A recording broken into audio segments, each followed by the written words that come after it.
कैकई माँ सबसे पहले राघव की कुशल-क्षेम पूछती है। कहती है, अरे मेरा राघव तो कुशल है ना, मेरा राघव तो कुशल है। मंथरा ने कहा, अरे राम के बराबर तो आज जगत में कोई खुश होगा ही नहीं। कल महाराज राम जी को युवराज बनाने जा रहे हैं। इतना सुनकर कैकई माँ तो बड़ी प्रसन्न हो जाती है। जितने कीमती हार पहने थे सारे मंथरा की गोद में रख दिए। बोली कि अरे कितना सुंदर समाचार तू लेकर आई है। मैं तो हर रात्रि को महाराज से यही निवेदन किया करती थी कि अरे अब आप बुजुर्ग हो चुके हैं और अब राम को आप राज्य सौंप दे। अब राम इस लायक हो गया है। लगता है आज महाराज ने तो मेरी ही बात पूरी कर दी है। मंथरा इतने से मानने वाली बोली, अरे तेरा बेटा विदेश गया है, उसकी चिंता तुम्हें नहीं? तू राम की बात करती है। तू भरत का राज तिलक करा ना। कैकई माँ ने कहा, अरे मंथरे तुझे रघुवंश की परंपरा का ज्ञान नहीं? तू रघुकुल की परंपरा बिगाड़ना चाहती है क्या? रघुकुल में तो हमेशा बड़ा भाई ही युवराज बनता है। क्या तुझे यह नहीं मालूम?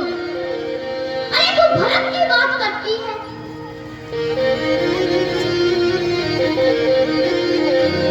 मंथरा ने इतने से भी मंथरा नहीं मानी। बोली कि अरे रानी आप तो बड़े भोली भाली हैं, लेकिन जो ये कौशल्या माँ है ना, ये बड़ी चतुर और चालाक है। देखो आपको कानो खान खबर भी नहीं लगने दी और अपने पिता का, अपने पुत्र का राज तिलक करा दिया। कैकई माँ ने कहा, चुप, आगे बोली तो तेरी जीभ खींच लूंगी। तुम मेरी कौशल्या माँ की बात करती है। मेरी कौशल्या माँ कभी चतुर और चालाक नहीं हो सकती। मंथरा ने कहा, आप कोई प्रमाण मुझे दे। कैकई माँ ने कहा, अरे तू प्रमाण की बात करती है, ले आ मैं तुझे प्रमाण पत्र देती हूँ।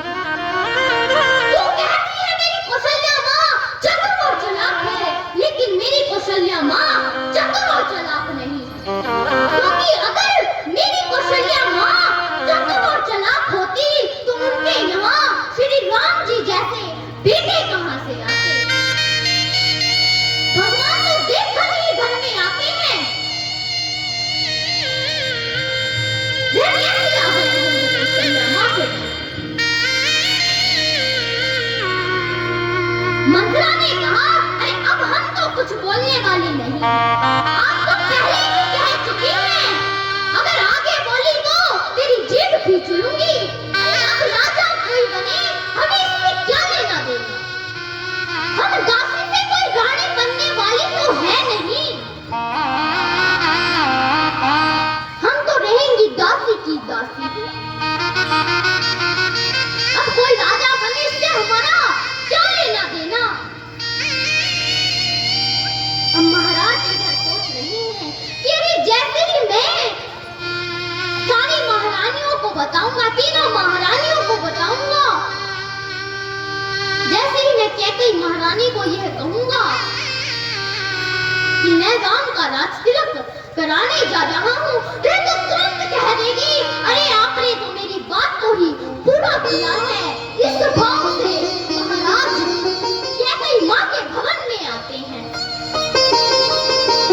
ऐसा ही बोलती है, कहती है, अरे मैंने तो तुम्हारी बात ही पूर्ण कर दी।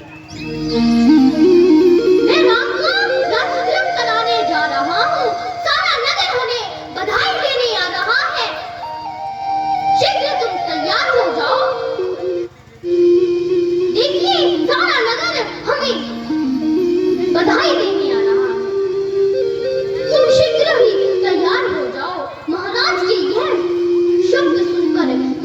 श्री राम का मैं राज तिलक कराऊंगा। यह सुनते ही रानी तो ऐसे करा उठती है कि मानो किसी ने पके हुए बाल तोड़